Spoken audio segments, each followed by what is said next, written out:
Well, welcome everyone. I'm calling this regular meeting of the King County Regional Homeless Governing Committee to order.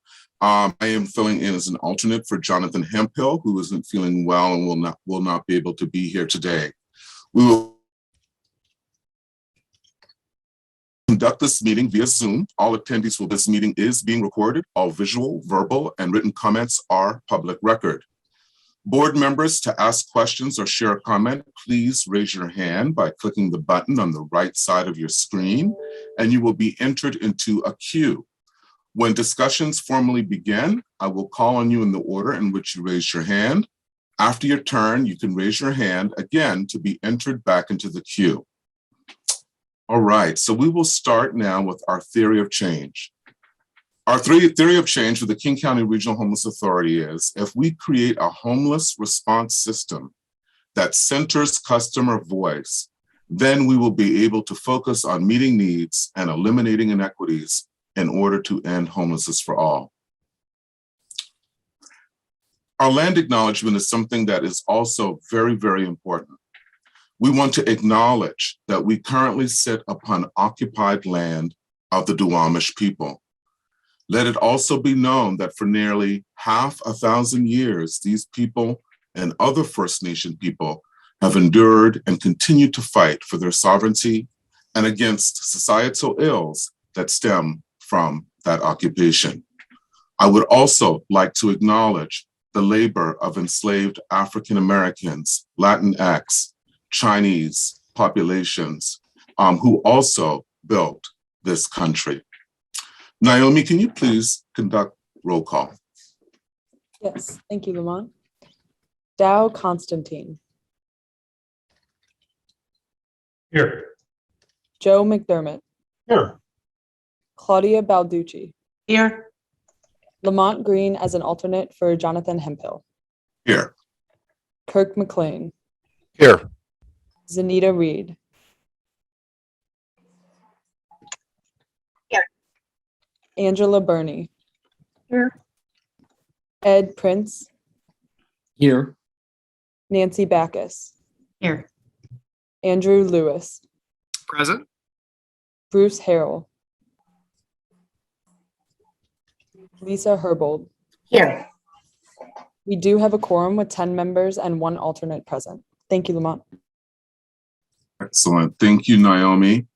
So now we move to the consent agenda to approve our agenda items. So do we have a motion? Mr. Chair, may I briefly Yes. I apologize. I just received word from Mayor Harrell that he is on his way, and I wanted to let everyone know that he is having a technical issue, but will be here shortly. Thank you. Thank you, Mark. All right. So do we have a motion regarding our consent agenda? Mr. Chair, Member Backus, I move to approve the consent items. Thank you, Mayor Backus. And do we have a second? Zanita Reed, seconds. Thank you, Zanita. Any discussion, questions, concerns? All right. All in favor of approving, please say yay. Aye. Yay. Aye. Aye. Yay. Yay. Any nays?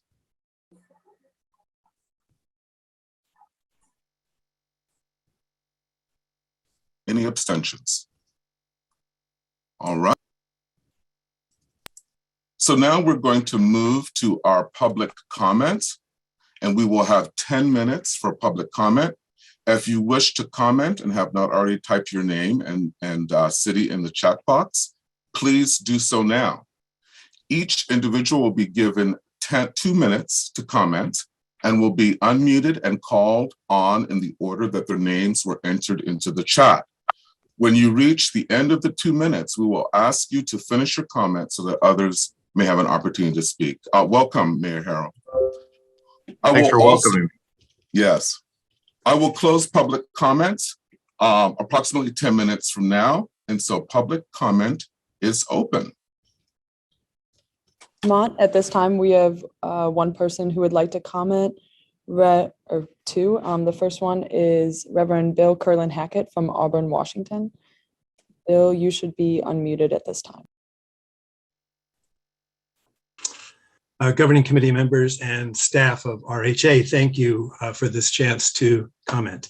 I comment today on the formation of the Vehicle Residency Work Group under RHA late in 2021, and some of its work that relates to your work governing here and in your own settings. As a work group, we sent a letter regarding severe weather response that we hoped reached all sectors attaching to the regional authority, including each of you. Recommendations we made largely had to do with responses to those living in vehicles. We asked that any potentially harmful parking enforcement toward lived-in vehicles on right-of-ways be suspended, and that some indoor safe sites would include a place to park. We've also recommended that all weather and unsafe condition events become annualized collaborative efforts regionally. In other words, we do not want to be surprised or caught off guard where any unsheltered homeless face harm. And as HUD defines them, both the 50% of the unsheltered in vehicles and the other half in all other settings. We hope to take this one step further in our ongoing mutual work. That is, that you would examine laws and other violations in your jurisdictions that bring harm to vehicle residents and make this common work harder for all of us. Every jurisdiction has some of those, be it added cost for tabs, rules on how often a lived-in vehicle must move, and ticketing attaching to that, jurisdictions ignoring the illegal blockage of right-of-ways by the private sector's placement of ecology barriers, and so on. In Seattle, I've led a team to mitigate the scofflaw ordinance, which, as Mayor Harrell well remembers, we have also sought to amend every year since 2011, solely to protect the indigent. And so far it's been to no avail, but we'll keep trying. So we are paid in part to mitigate a law by those who passed it. Such laws must include provisions for helping the indigent and accompanying outreach, provisions that in time can sunset when the work we are called to do together has resolved such needs.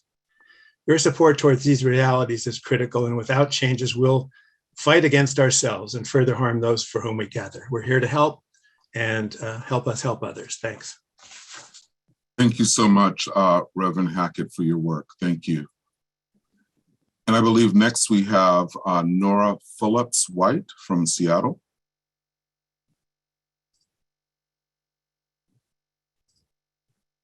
Nora, at this time, you should be unmuted.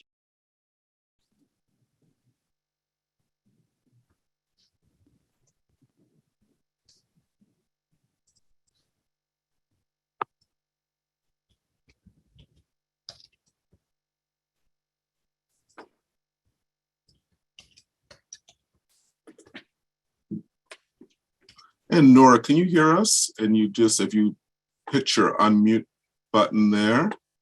Nora, if you are on your phone, you will have to press star. I think it's 6. Can you hear me? Yes, thank you, Nora. Sorry. My name is Nora Phillips White, and I live in the Lake City neighborhood of Seattle and work as a clinical social worker in the emergency department at Swedish First Hill. I am here to express concern that emergency and crisis services for our homeless patients in the ERs, which have always been limited, seem to be evaporating. I support the move towards enhanced shelters to provide residents with more privacy, comfort, and dignity, but the transition to shelters that require referrals from community-based agencies means that patients who come to the ER and critically need shelter have very few options. Outside of severe weather events, walk-in shelters have become very limited, and when I call to check on beds after 8 p.m. or so, they are almost always full. As I'm sure you know, it's nearly impossible to get a bed in domestic violence shelters the same day. It takes weeks of planning for people experiencing domestic violence to find a safe place to stay so they can leave life-threatening living conditions. Hospital diversion programs like the Crisis Diversion Facility can be so valuable in helping our patients with behavioral health concerns connect to community resources to stabilize outside the hospital. But CDF was already underfunded and understaffed, and with COVID, their capacity keeps getting cut back. It's not uncommon for a patient in RED to wait for more than 24 hours for a bed there. Even from CDF, many people are unlikely to get fully connected to the supports they need because community-based behavioral health providers are spread so thin. I see how many people are falling through the cracks due to lack of capacity in our social services. For many patients, all I can do is get them an intake, and maybe in weeks or months, if they are able to consistently show up for meetings with a case manager and meet the right criteria to be prioritized for housing, they might get into an enhanced shelter. Lack of safe housing is an emergency, but we don't have the resources to treat it on an emergency basis. To address the homelessness crisis in our region, I believe we need to be increasing and expediting the pathways to shelter that provide safety, dignity, and care that people need. Thank you. Thank you so much, Nora, for your comments and for the work that you're doing, especially during these COVID times. Thank you. Next, we have Adam Fulton from Seattle. Hi, can you all hear me? Hello? Yes, we can hear you, Adam. Okay. Hi, my name is Adam Fulton. I am a social worker at the Swedish First Hill Emergency Department. I work nights there in the ED. Some of our growing concerns that we were seeing is lack of access to our outside services as far as enhanced shelters and clinicians that can actually handle the caseload that we are seeing and sending to them. We do handle a small population of Seattle's homeless and people in need, but we are seeing an increased number, especially as COVID increases, and the lack of capacity due to that is playing a big part in circles being closed for them and access to services being closed to them, as well as access to services that we can utilize in the emergency department are small and slim and really difficult to work with to help our clients and the people in the most need, especially during cold times of the season. We are advocating that we actually have more access to clinicians outside of the hospital that can help as well as housing case managers as well as increasing their pay to actually make it a feasible and reasonable job to have and hold so that they can support themselves and their families as well. And that is what I am advocating for right now. Thank you. Thank you so much, Adam, for your work and for coming and sharing at public comment. Do we have any other folks for public comment? At this time, I do not see anyone else who would like to provide public comment. All right. So we will close public comment. For anyone who would have liked to share but did not have an opportunity to provide comment, we will leave the chat window open for the next 4 minutes. All right, so now we are going to move to our CEO updates, and I'll turn it over to Mark Jones.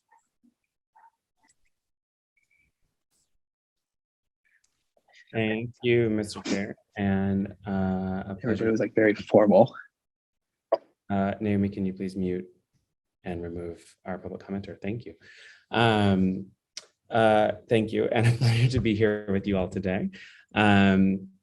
My report is relatively brief. In keeping with it, this is a special meeting and we're very grateful for your time, but just want to give you a quick update on where we are.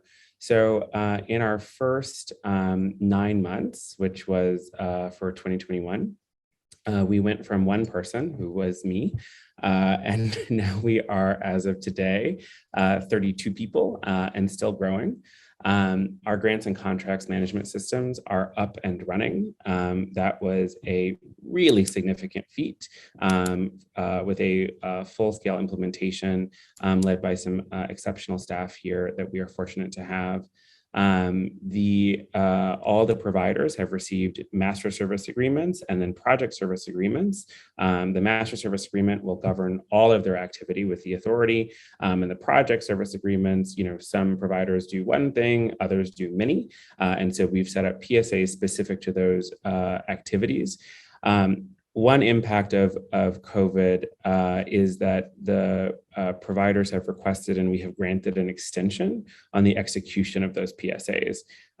Right now, as you just heard in public comment, people are maxed, and we are attempting to allow folks to redirect their energy towards saving lives and keeping people safe.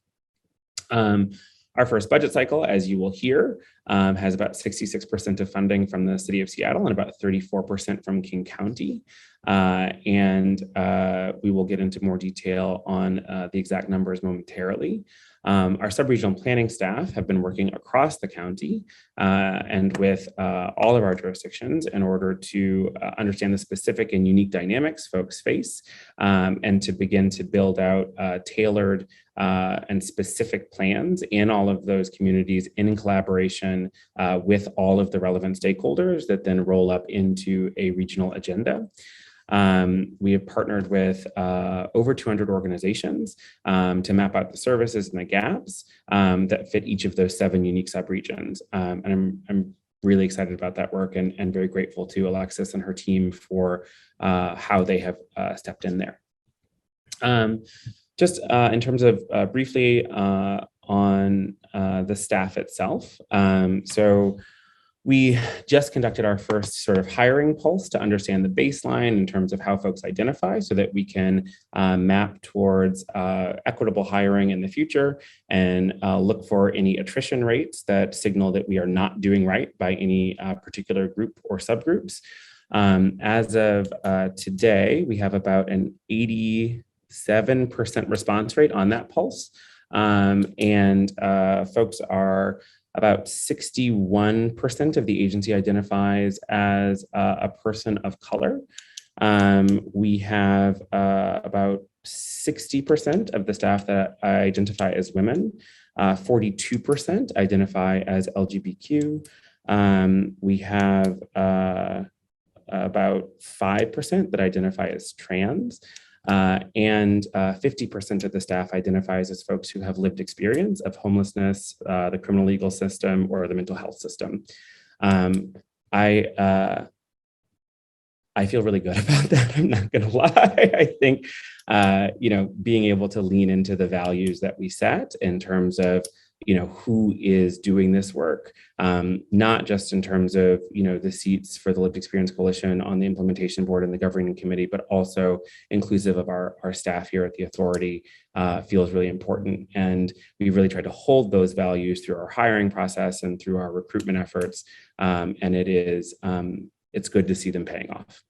The last thing I'll just say briefly is in partnership with King County and DCHS and Director Floor and his team, we were able to conduct a cross administrative data set analysis that revealed a much higher number of folks experiencing homelessness in the county than had previously been reported. The prior reports based largely on the point in time count, otherwise known as the one night count, consistently index the number somewhere between 11 and 15, sometimes 20,000, depending on the analysis. We always knew that was an undercount, and grateful to the PME team and again, Director Floor. What we see now is that in 2019, there were about 45,000 people who experienced homelessness in the county. And in 2020, we saw that number at about 40,000. We will be indexing against the 45,000 number for now. We believe that in 2020, due to COVID, there were fewer touch points for people with the various programs that normally would have seen them. And so we don't actually think that's a declension so much as we de-intensified shelter settings, we shuttered some day centers, et cetera. We will be moving forward with a qualitative research engagement with our unsheltered neighbors in March that will focus on better understanding what needs folks have and where our system is not meeting those needs to get people on pathways to come inside. And then continuing with our data push, we will be focused on the development of a regional by name list. And then of course, the big work of a full-scale system redesign and rebid for 23. And that process will begin this quarter and conclude probably in June. And we look forward to being able to brief you along the way at your quarterly meetings and any other opportunities that you would like. And that concludes my CEO report.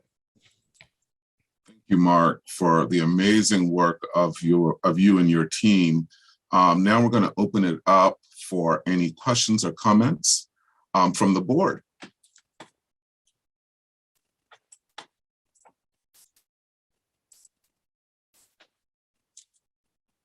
Mr. Chair, I have a question, if it'd be appropriate at this time. Please. Thank you so much. Mark, first, it was great to hear from you yesterday at the Regional Policy Committee, and first off, Andrew Lewis, Councilmember City of Seattle for the viewing public. But it was good to hear from you at the Regional Policy Committee yesterday on the report on the snow response and some of the other activities you've been doing. And I really appreciate your leadership in that really challenging time, as I said in yesterday's meeting, but I'll say it again today. Just the ability to adapt and scramble to get something done made a massive difference, and under really trying circumstances, and really appreciate you leading by example and even taking on a supervisory shift in a shelter at a certain stage due to staffing shortages, and that kind of servant leadership is really appreciated. So really appreciate you taking that on. One of the things we talked about yesterday, and I subsequently had a chance to talk to Nigel Herbig, the external or intergovernmental relations point person in the authority, about some activity the board might take toward the governor's budget or supporting the governor's budget and the $800 million or so the governor has proposed in this session to go toward alleviating these issues around homelessness that we talk about as a body. And I think it would send a really strong message, given the diversity of representatives on this board of suburban jurisdictions, county jurisdictions, City of Seattle. If the governing board were to send a joint letter to the legislature endorsing that budget, and really send a message that we welcome that kind of investment and partnership in the work that we're doing, and just wanted to bring that recommendation today as a question to your report about whether, as a director, you think that would be advisable, and I'm happy to take a role on in kind of coordinating and putting a communication like that together, given that significant resource is going to help all of us get the work we have a shared commitment to done, and it might be a good way for us to assert our influence in that process. So I just wanted to throw that out there for your feedback, and again, just lift up that we're excited to kind of kick things off here by approving your first budget. And hopefully, if we have that cooperation from the state, we're going to be in a position to approve bigger and more robust budgets going forward for your work. Thank you, Councilmember. I wholeheartedly support that idea. And if this body chooses to take it up, my team is happy to coordinate. I think we are particularly interested in the Apple Health and Homes Act, as it is, I believe, currently being referred to, which has significant funding for acquisition and development of permanent supportive housing, about $500 million allocated from state ARPA funds, which we would be deeply supportive of. I think there are some other really interesting, and I can take this offline with anyone who wants to wonk out with me. There are some really interesting things involved in the proposal around the 1115 waiver and foundational community supports, a Medicaid reimbursable stream of funding that many of I have talked about, I think is underutilized in the homelessness space. And this act could potentially cement that connection in a really positive way. Additionally, I think that there is still some ongoing conversation about how aggressively to target the Apple Health and Homes Act towards some of our most vulnerable citizens. And so I apologize, not citizens, residents. To that end, I think it would be good for us to weigh in and say that we need to target it, right? That like if we don't target it towards the folks who need it the most, it won't have the impact that folks want it to have. So happy to support that effort if folks are interested. Great. Thank you, Councilmember Lewis, for raising that up, and Mark for your response. Any other comments, questions from the board regarding CEO updates?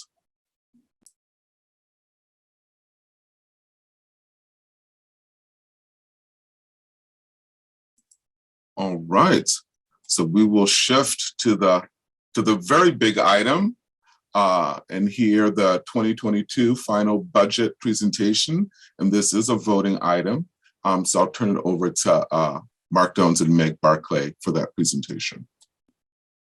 Thank you, Mr. Chair, and welcome Meg Barclay, our Chief Administrative Officer. Right, actually, Tiffany Brooks, our finance director, is going to do the presentation this time. So I think she's Brett.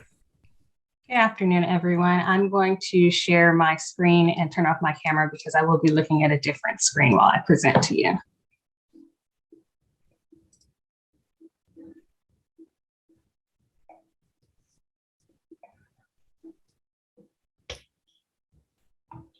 Can you confirm that you can see my screen? Yes, we can. Perfect. Well, good afternoon, everyone. Thank you for being here. We are presenting the budget, 2022 budget that we have been awarded and approved through our MSAs through the city and county, City of Seattle and the King County. So we will get started here and let me make sure this is working. There we go. Okay, so as of January 12th, yesterday, actions were taken by the implementation board to approve our King County Regional Homeless Authority 2022 final budget.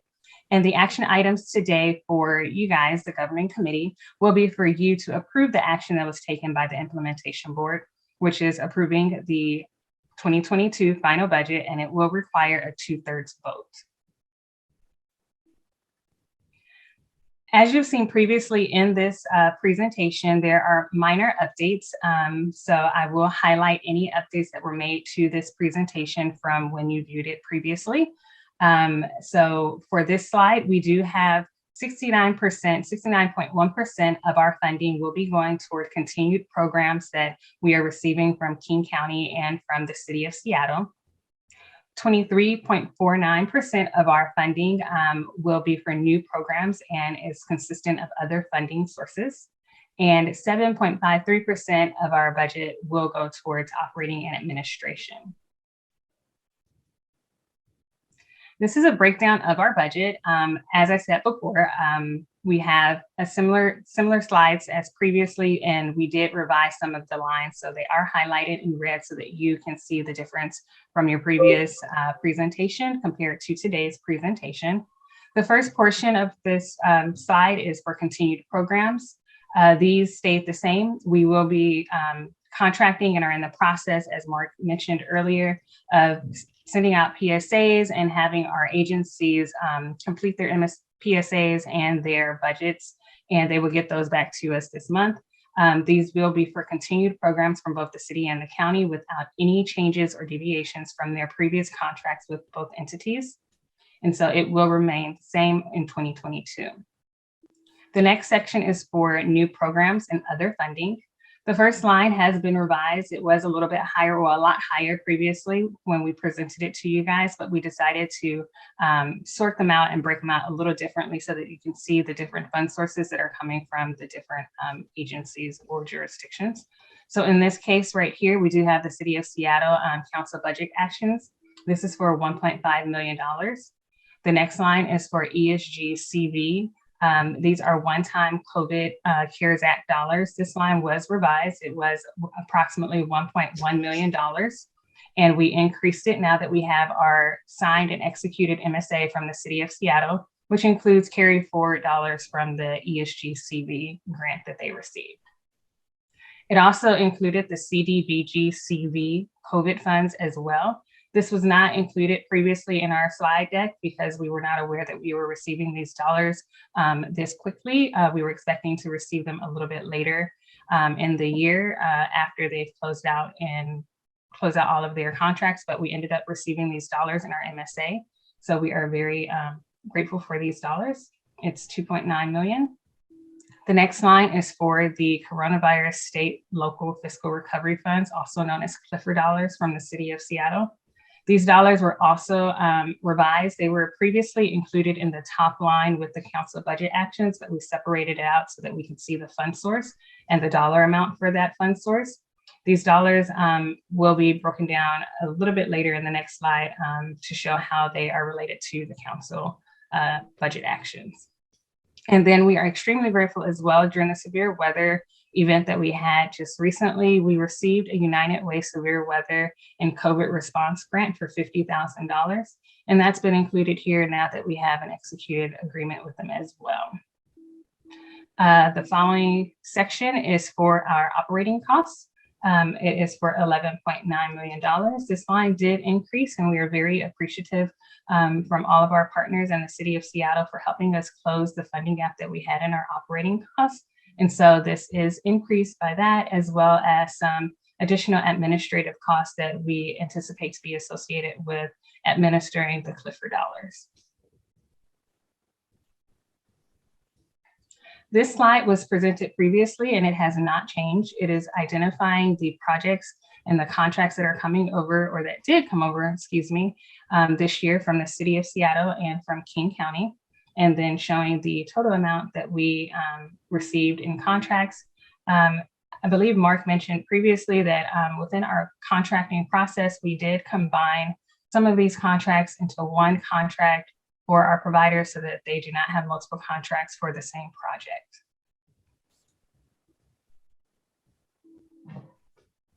And this slide is for our operations cost.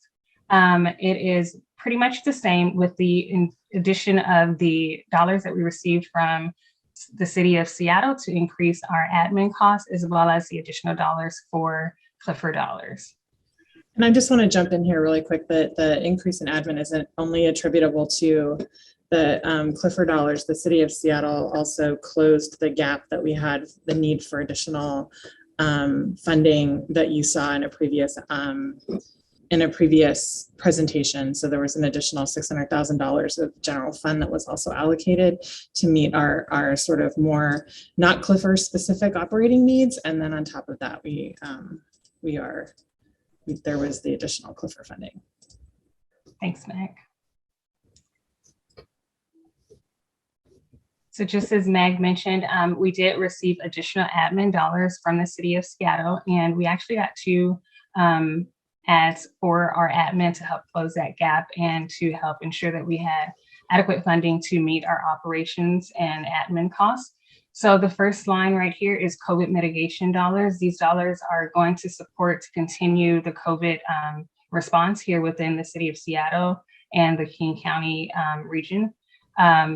Also, we received $800,000 in King County, in admin dollars from the city of Seattle. And then we have a line for maintaining current programs. This $19 million is including the Clifford dollars that were previously mentioned on the slide for the $26 million.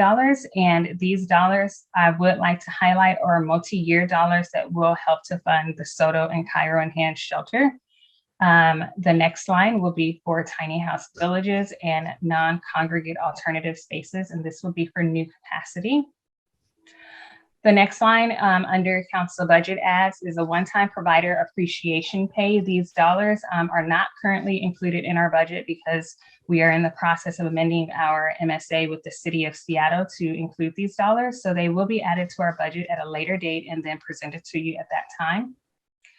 We received a council budget ad for safe parking, council budget ad for admin costs that Meg just mentioned as well for $600,000. We are expanding programs with our council ads and maintaining current programs with our council ads. And we also would like to highlight that the city of Seattle council members did approve and award $5 million for the high acuity enhanced shelter. It will go directly to King County this year and then will transfer to the regional authority in future years.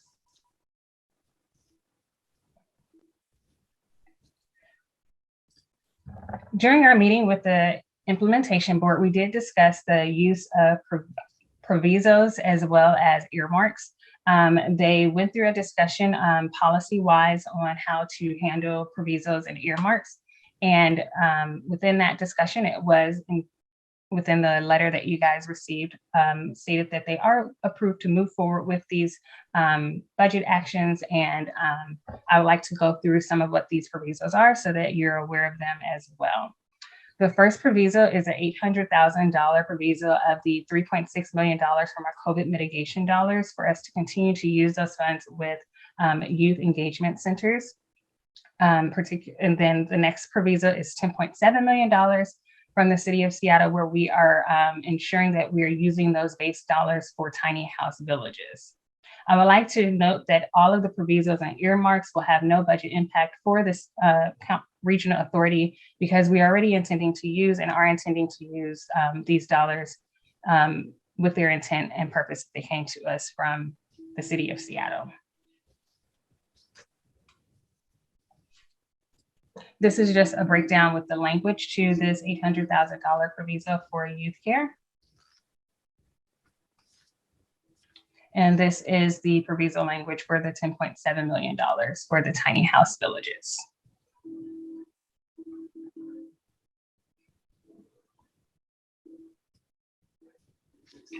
Next are our earmarks. These are also known as our such as languages. This is where language is stated for us to use dollars for particular providers, and they are mentioned in a such as phrase. And so these three earmarks are for scofflaw mitigation, God's Little Acre, and Lehigh for Camp Second Chance. And for the scofflaw mitigation, this is $185,000 for us to maintain our outreach and parking offense mitigation program with them. The next one for the God's Little Acre is for $100,000 to expand homelessness day center services, and $980,000 for Camp Second Chance, which is the expansion of that village, I believe, for 20 tiny houses and behavioral health support services, as well as the additional operating costs to support these expansions and these new units that are going into that village. And then, as previously, these as well will be the breakdowns of each of those earmarks.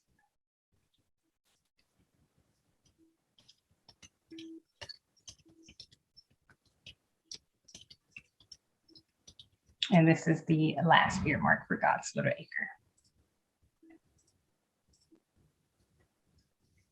And then this one is the earmark for Camp Second Chance with Lehigh, where it is notating that it is expanding the village by 20 tiny house villages and providing the operating costs for these villages, for this village and its expansion. And at this time, I will turn it over to Mark for approval of the budget and approval of the action taken by the implementation board for our budget. It will require a 2/3 vote. And if you have any questions, we can also answer those questions for you.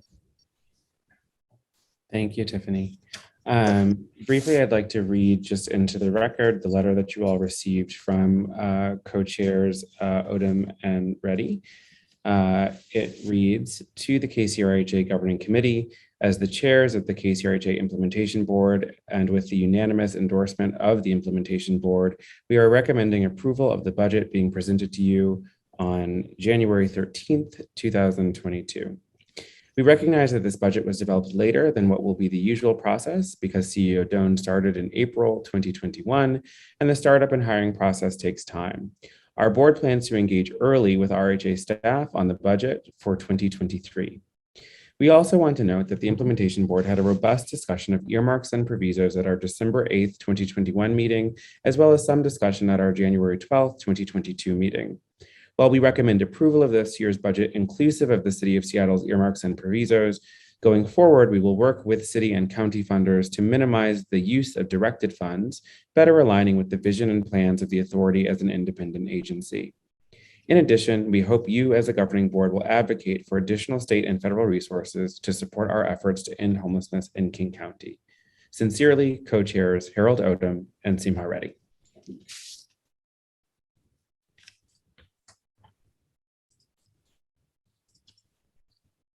And Tiffany, I think if you want to stop sharing your screen, Mr. Chair, I believe I see Councilmember Lewis has a hand. All right, Councilmember Lewis. Thank you so much, Mr. Chair, and thank you for that presentation, Mark and folks at the authority. I do have one question, just because I did see reported today, and I know Mayor Harrell could speak to this as well, probably, but we have a number of exigent encampment situations that the city is working to address with urgency. to get folks inside. And that, of course, becomes even more acute when we're in a time of year with extreme weather events and extreme rain and everything else that is exposing people to even more hardship than usual living out in the elements. And I really appreciate the speed with which the authority has moved to put together a request for proposals that is reflected in this budget, and getting that work ready in the fall rather than waiting until now. Really appreciate that effort to move forward on those the implementation timelines. I know those requests for proposals are going to finish on January 28th, and I hope that a number of bids have come in for the consideration of the authority. I wonder, moving beyond that, if the authority has an idea on timeline to stand up some of those additional sheltering assets, so we can partner as a city to make progress on Woodland Park, or make progress on some of the encampments in the city where we really want to get people into shelter with urgency. And then also just ask how the city can be a partner in speeding that along in terms of the implementation once bidders are selected, in terms of things that are kind of outside of the four corners of our budget conversation, but things that involve SEPA review or zoning or everything else. And just wanted to pose some of those questions of, once we approve this budget today, when we pivot to the next phase of turning the numbers on a sheet into tangible assets the authority can operate, do we have a sense at this point on timeline from this vote today to when we might see at least this RFP that's closing on the 28th physically be on the ground? Thank you, Councilmember. I believe, as we discussed over the course of the fall, that bid will close on the 29th, and review is on my calendar because I wanted to be on the authority's first RFP review committee, is on the 4th of February. So we're moving really rapidly on that. We are bound appropriately by an equity-based procurement process. And, I think, as we know, right, in thinking through equitable deployment of resources, we want to make sure that we aren't simply activating the well-worn path, so to speak, right? And I think our colleagues at the Lived Experience Coalition participated really robustly in the strategy development for that RFP, are participating in the review, and we're really grateful for their, again, very robust and supportive engagement of our staff as we seek to do things differently. I will say right now, and I just want to be really clear about this, the thing that is the most significant barrier to new anything is staffing. It isn't the stuff, it's the staffing. We have in our current portfolio, either eyes on property or, movements forward on property, and things that transitioned over to us, that I don't know how they will be staffed, and nor do the providers, to be clear, right? Like, in order to get through what we hope is the peak of the surge in the next week, we have developed a pooled staffing infrastructure across our largest providers, so that as people get sick or go out or resign, that we are able to detail staff from other agencies in order to keep shelters from having to close. We have had shelters operate overnight shifts with a single person, which is simply not advisable. So, I want us to be really clear-eyed that the path to resolving our homelessness crisis, I said this yesterday at the Regional Policy Committee, is, this is a system, but it's people, right? Like this is people helping people. And if we are not able as a community to prioritize living wages, and really robust support for the frontline staff, then that will remain the barrier to opening new things. So, I think structurally, right, in terms of the processing of an RFP and, the movement forward on that particular project, I would anticipate that bids will, or that awards will be made on those bids by like the second, third week of February, which, depending then on sort of siting, right, things could open either immediately, or if there's some development need, I think we'll have to suss that out with whoever the awarded bidder is. But the broader question of like, what are we going to do, really sits inside a policy question for appropriators at the state level and across our region for how are we going to invest in our workforce and stabilize it.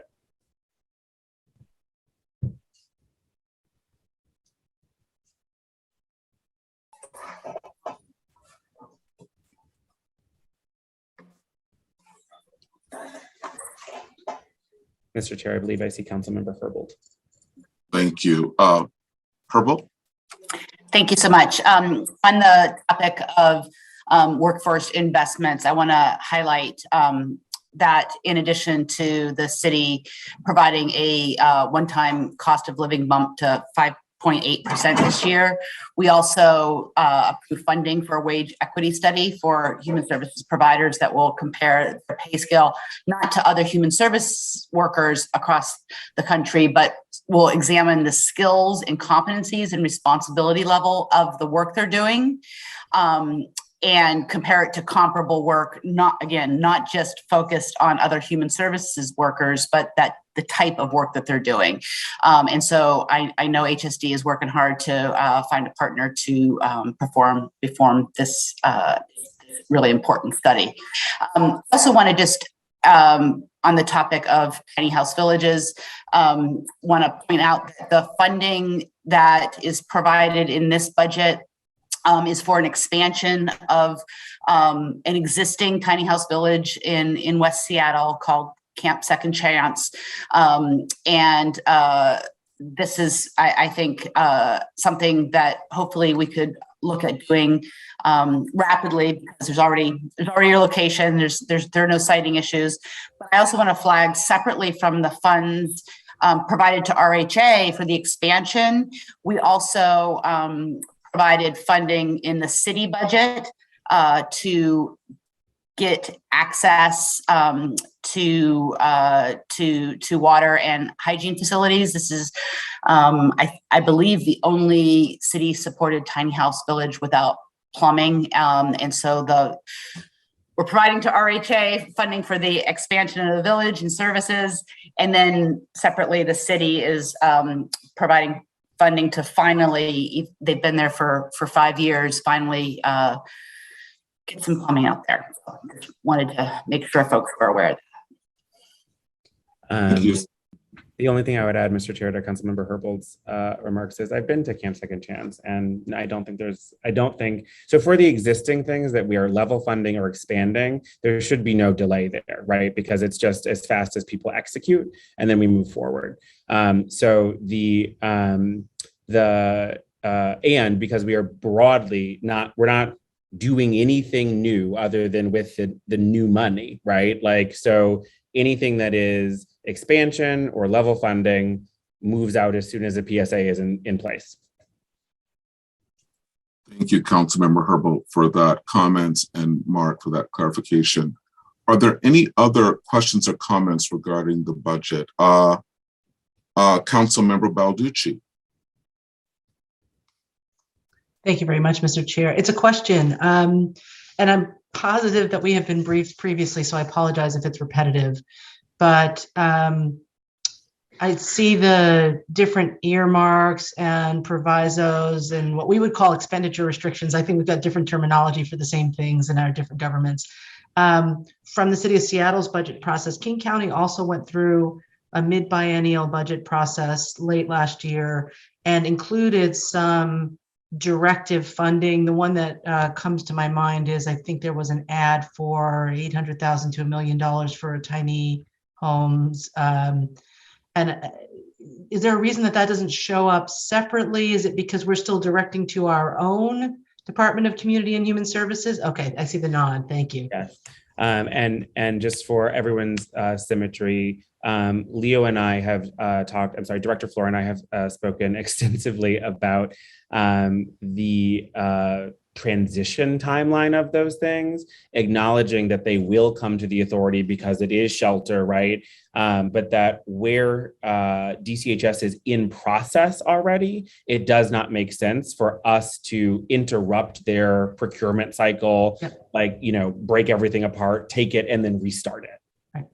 That all makes sense. I just wanted to understand where the different budget items resided because we're still in this transitional period. So that makes perfect sense. Thank you very much. Thank you, Councilmember Balducci. Any other comments from the board?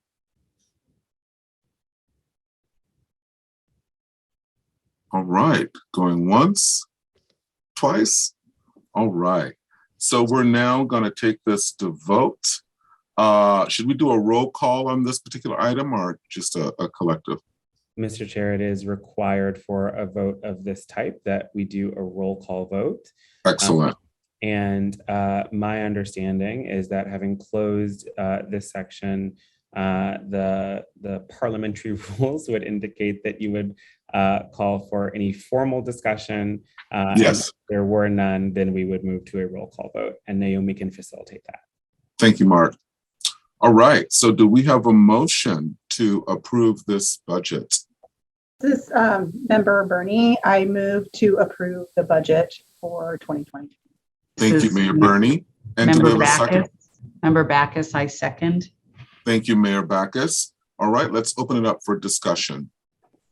Any further discussion? All right, with there being no further discussion, Naomi, do you mind taking it to roll call? Thank you, Lamont. Dow Constantine. Aye. Joe McDermott. Aye. Claudia Balducci. Aye. Lamont Green as the designated alternate to Jonathan Hemphill. Aye. Kirk McLean. Aye. Zanita Reed. Aye. Angela Burney. Aye. Ed Prince. Aye. Nancy Backus. Aye. Andrew Lewis. Yes. Bruce Harrell. Aye. Lisa Herbold. Yes. 12 yeas, 0 nays, and 0 abstentions. The budget All is right. Thank you, Naomi. So it is unanimous, and the 2022 budget for King County Regional Homeless Authority is approved. Excellent. All right, so let's move to severe weather and COVID updates. I'm turning it over to Mark and Meg. Thank you again. Yay. Sorry. I just have to say, like, it's a big deal. There were days this day felt very far away in April. So it is exciting that we're here. Okay.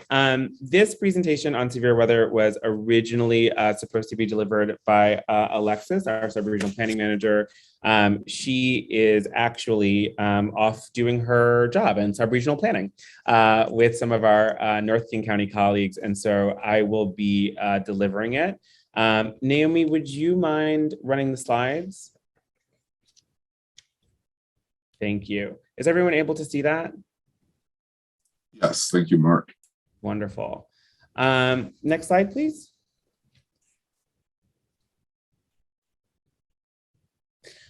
So our landscape is across, I'm largely focused on the region. I'll speak a little bit about Seattle specifically, but across the county, we have our existing emergency shelters with expanded capacity, warming centers, and then public spaces that functioned as warming centers, such as King County Library locations, city halls, and community centers. Next slide. This is the geographic distribution of that. And what you can see on this slide is that the, let me just make sure that my key is right. Yep. So the red dots that you're seeing are new severe weather locations that were opened during the incident. The dark blue are expanded capacity. The dark green are King County Library locations, and the orange are warming centers. I want to give a special shout out here to the King County Library System, which their leadership was exceptional over the course of the incident, and we really look forward to continuing to partner with them. Their orientation towards helping people get in from the lethal temperatures was greatly appreciated. Next slide. Thank you. So in terms of space by the numbers, in Seattle, there were 6 sites, and the South King County had 12, East had 7, 2 state parking programs using hotels, and 2 cities offering hotel vouchers directly. North King County had 3 sites and 1 city offering hotel vouchers, and Snoqualmie Valley had 1 site. Next slide. Throughout the event, we had 27 sites, about 19 different provider operators, and total capacity when fully activated was over 900 beds or rooms. And in terms of severe weather shelter capacity that was added during the incident, we added at least 260 additional beds or rooms. I will say that our data limitation here is on the number of folks who were vouchered into hotels directly by cities or other agencies during the course of the incident, which we do not have access to. The incident lasted roughly 10 days. Between the 23rd and the 25th, we had 21 sites operating, 5 severe weather sites and expansions activated. 26th to the 29th, 27, 6 severe weather sites and expansions activated. And then from the 30th to the 1st, we had a slow deactivation with 22 sites operating on the final day. This is the, sorry, the next slide. Sorry, you were going, so I just kept talking. This is the graph that represents the available units and unit occupancy over the course of the event. As you can see, we maintained more available units than were utilized. I want to be clear that is not something that means that we did all that we needed to do. We have some lessons learned that I will speak to shortly. In terms of support throughout the event, Alexis did daily sub-regional calls and coordination with city partners, providers, and advocates and faith-based partners across the region, along with her team. Paul Tan, who is the South County coordinator, at one point drove like 200 meals to places. As Councilmember Lewis mentioned, I, along with interim HSC Director Tanya Kim, staffed a shelter on the Monday of the final day. And so we really tried to just be helpful and coordinate as much as we could. We really worked to think about how we could activate food, transit, and delivery of material. That was those were some of our primary focal points over the course of the incident. And here's some of our lessons learned and challenges. So transportation was a significant challenge throughout the incident. We had a number of, as you all know, with the snow, we had a number of, local and county transit agencies unable to do what they would normally do, which meant as a result that for many of our unhoused neighbors, getting to things became very difficult. We were able to coordinate some Lyft vouchers that we dispersed, essentially when people asked for them. I will say, one clear lesson learned, and I mentioned this again to the Regional Policy Committee yesterday, the vouchers that we received were for $30, but then once the surge pricing was in effect during the incident, the trips started to range more towards $100, $130, right? And so we need to be clearer when we're negotiating that kind of thing with our non-government transit partners in advance, that we must be anticipating that surge pricing as opposed to just when we would take a normal trip across town. Food and meal access was difficult across a number of locations. Again, shout out to our staff here who drove meals to places, and shout out to the Fair Start team that helped provide some of that food. But we want to make sure that we are doing a better job of anticipating that need.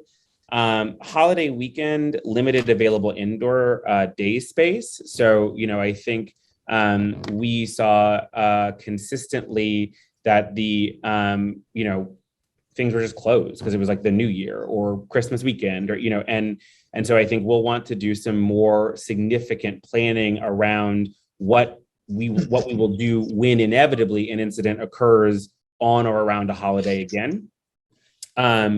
We continue to see staffing issues as a result of the broad sort of resignation issues that our field has faced over the last 2 years, and then a number of shelters. We had to, as I mentioned before, work really hard to support their staffing because of COVID exposures and folks having to quarantine. And so I think, we're just going to be in that situation for a while. In terms of next steps, so we're going to debrief with all of our sub-regional partners. We are going to work on improved communication and coordination and planning with public health, King County Metro and other transportation and city emergency management offices. We were really solidly integrated into the City of Seattle OEM structure, and that was a really significant boon. And so I want to also lift up the work of Curry and her team over at Seattle Office of Emergency Management, who really did an exceptional job. And I want to be really clear again, right? So there was a moment where quite literally the authority was not in charge of the system, and then it was January 1st and we were in charge of the system, and it was during a severe weather event layered into a COVID surge. And so I really want to lift up just the incredible get it done energy of all of the folks who worked with us to support people. We need to think about how we reconnect with newly activated sites and support them for their participation for the rest of the season, learn from where a newly activated site or sites were not appropriately staffed or didn't have the right resources, and make sure that they get what they need moving forward. And then identify strategies to support and grow our workforce and volunteer base. The last thing I would say that isn't on this slide before turning it back to you, Mr. Chair, and any questions from the committee, is just that, one of the big lessons I think for us was that we, at the system level, don't have the adequate planning in place to support people who choose to or need to shelter in place during weather incidents. Much of our severe weather shelter that opens does not have storage, is not attached to broader service arrays. And so people, in my mind, frankly, very justifiably are making the very appropriate decision not to potentially lose all of their life's possessions to go into a place for a single night, right, where they're going to have to leave in the morning and there's no service structure around them. So we need to do better to really think about how to support people who are living outside and need to shelter in place via, for the remainder of the winter, warming, blankets, food, et cetera. But we also need to have those same kinds of plans in place for when there's another heat dome, when there is smoke, and I believe increasingly, frankly, when it rains. I think that the rains that we have seen over the last month, I believe actually should have qualified some days as a severe weather event. So that is the kind of planning that we're going to look to do in the near term. I think, our goal is to try to do as much planning, as much collaborative work across the region in advance of an inevitable February event, right? And then to continue to sort of ramp into what we think is the appropriate posture so that by summer, it's a much more well-oiled machine. And that's what I have on our severe weather response, and happy to take any questions. Thank you, Mark, for that very important and life-saving work. Is there anyone from the board that has any? I see Mayor Burney.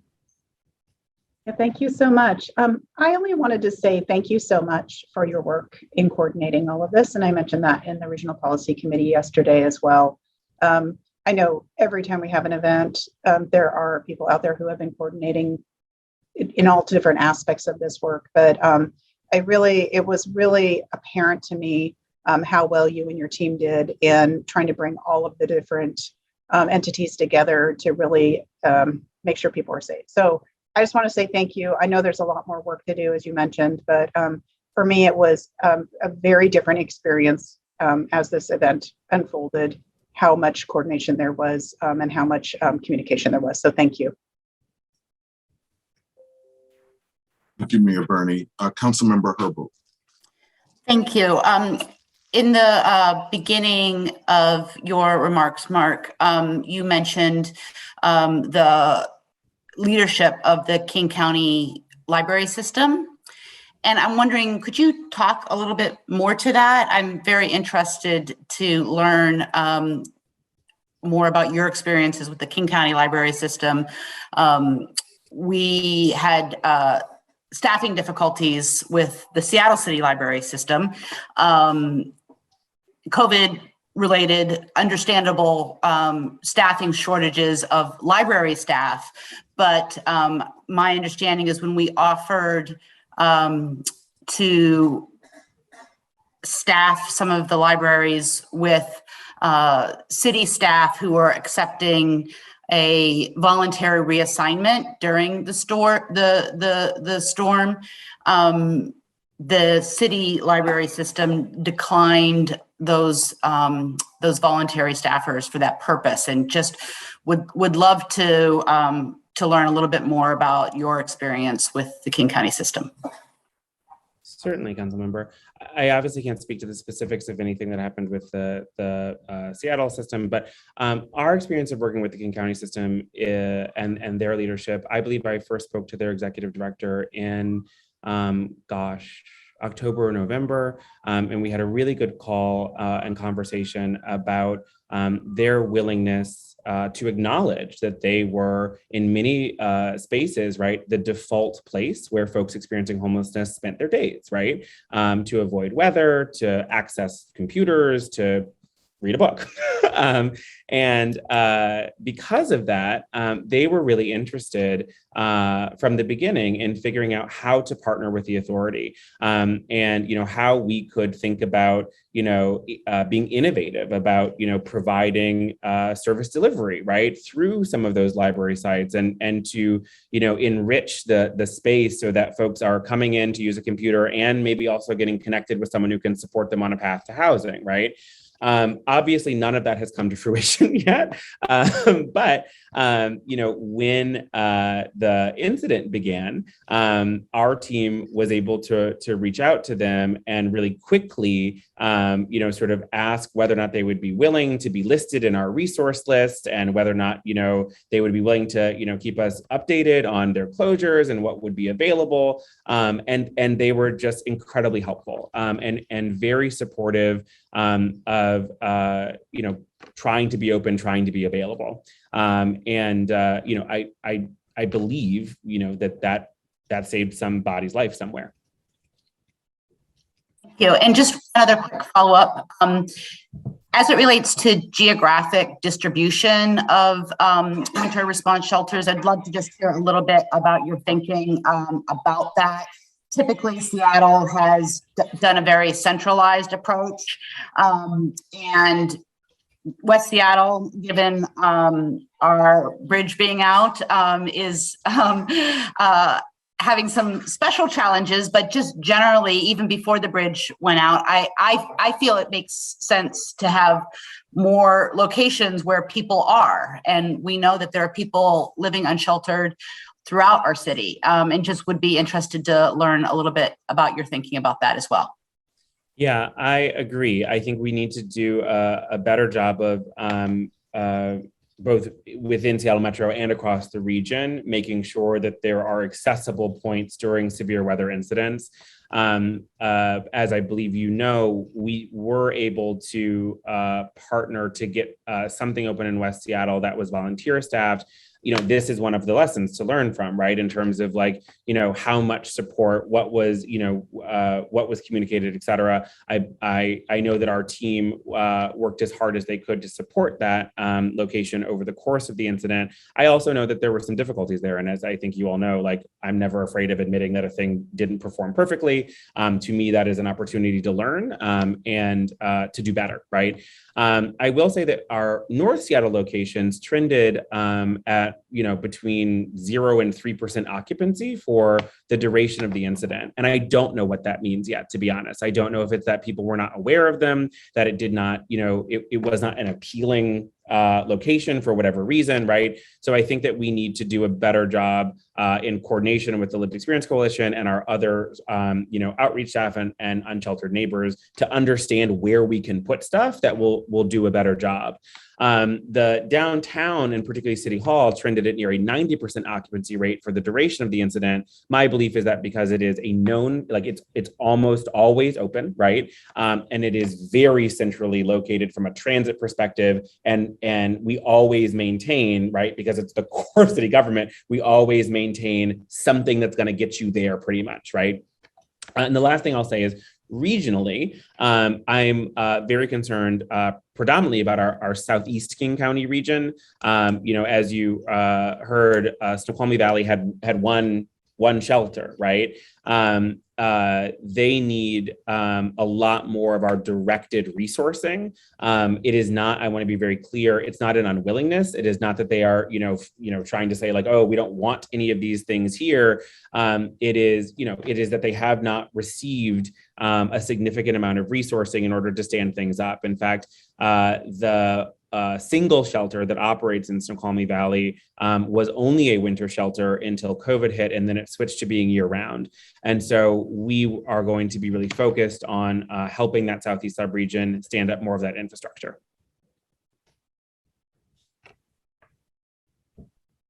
Excellent. Thank you. Any other comments regarding severe weather updates? Yeah, this is Kirk McLean. I'd like to ask a question of Mark. Mark, with regard to the severe weather this winter, I know, I don't know, but I have known in the past, and I've gotten information that there are a number of people who actually pass away during this time simply because of the weather being the main function. And these are folks usually not located near shelters. They're not located near the downtown areas. Most of the time they're out in the suburban type areas. What kind of a response do you have? What kind of resources were you able to apply to folks who weren't able to come to the centers, come to where the help was? Were you able to provide any outreach folks to get out and see where people were and give them information, or maybe even give them a ride to somewhere that they could find shelter out of the winter cold this last time? Yeah, that's a really great question. So we processed 2 emergency work orders, it's just a mechanism to disperse funds. 2 emergency work orders, one actually to the LEC, which then worked to do harm reduction work with unsheltered folks. And I believe Lamont and Nita helped lead some of that work and can speak to that directly. I won't step on that for them. We also processed a work order to U Heights in order to support a focus on folks who are in vehicles to get them access to, blankets, warmers, food, et cetera.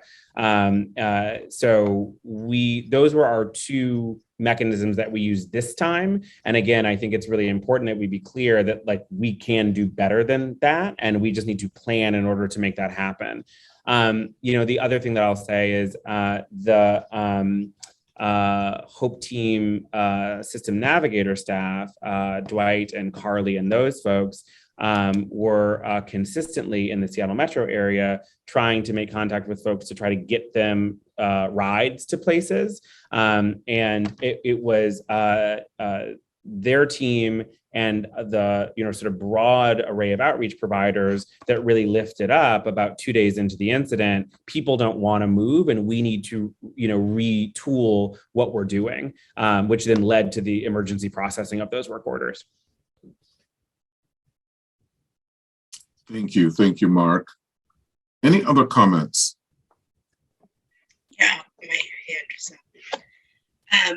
Yeah, I wanted to thank you, Mark, and the regional authority for those funds to be able to help unsheltered folks get into hotels and things like that during that time. And I did see some of those navigators coming to, I was helping out in Lake City at GLA, volunteering there so they could be open.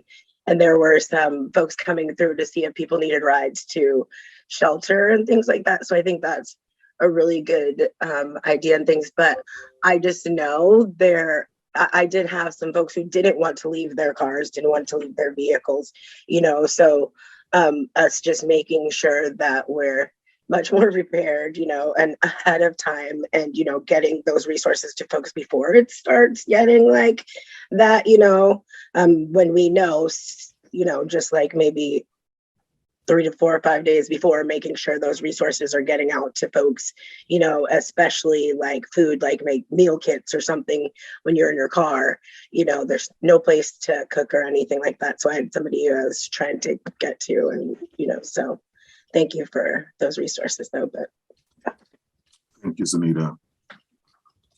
Any other comments regarding severe weather updates? All right, wow, we're way ahead of schedule. That's a good thing. But before we leave and before we adjourn, as we all know, Monday, this upcoming Monday is Martin Luther King Day.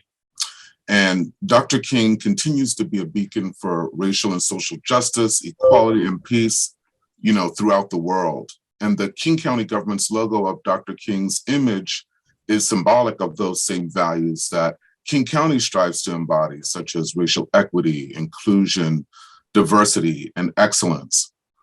So this Martin Luther King Day and every day, the Lived Experience Coalition, we ask that we, the people of King County, have greater compassion and respect for our unhoused neighbors.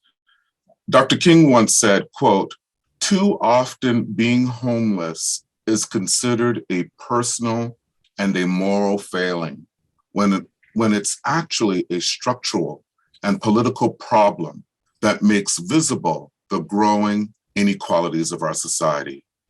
Too often, being homeless is considered a personal and a moral failing when it's actually a structural and political problem that makes visible the growing inequalities of our society," end quote.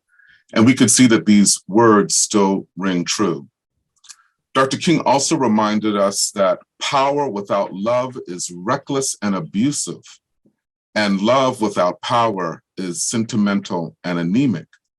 Power at its best is love implementing the demands of justice, and justice at its best is power correcting everything that stands against love, end quote. I pray that the spirit of Dr. King's vision comes alive in our work to end homelessness. Thank you. Are there any other closing comments for the good of the order before we adjourn? I'd like to say something, Mr. Green.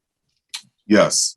First of all, may I have permission to borrow the quotes from Dr. King and say them just like you in a few subsequent speeches first? Absolutely, Mayor Harrell. I want permission from that. That was very inspirational. In all seriousness, I just wanted to thank all of you for doing this work. I'm dealt a very good hand as coming to this position as a member of your board. I just wanted to thank you. I'm all in on a regional approach. I want to thank my council members there for making sure that they've allocated money to demonstrate the city of Seattle's commitment to this regional approach. All of you doing just outstanding work. I'm all in and look forward to being a good teammate and partner as we grapple with the issues we're dealing with. So thank you very much. And sorry I was late, by the way. I have to tell you, I was on a call for this call and it kept saying, I'm the only one on the call. I'm the only one on the call. I thought all of you deserted me. I'm waiting for you all. And then we had a bad link or something. Sorry, I was a few minutes late. No problem. Thank you so much, Mayor Harrell. Any other comments for the good of the order before we adjourn?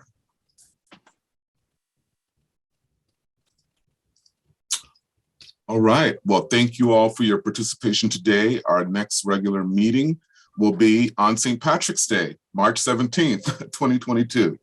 Blessings, everyone. Bye-bye.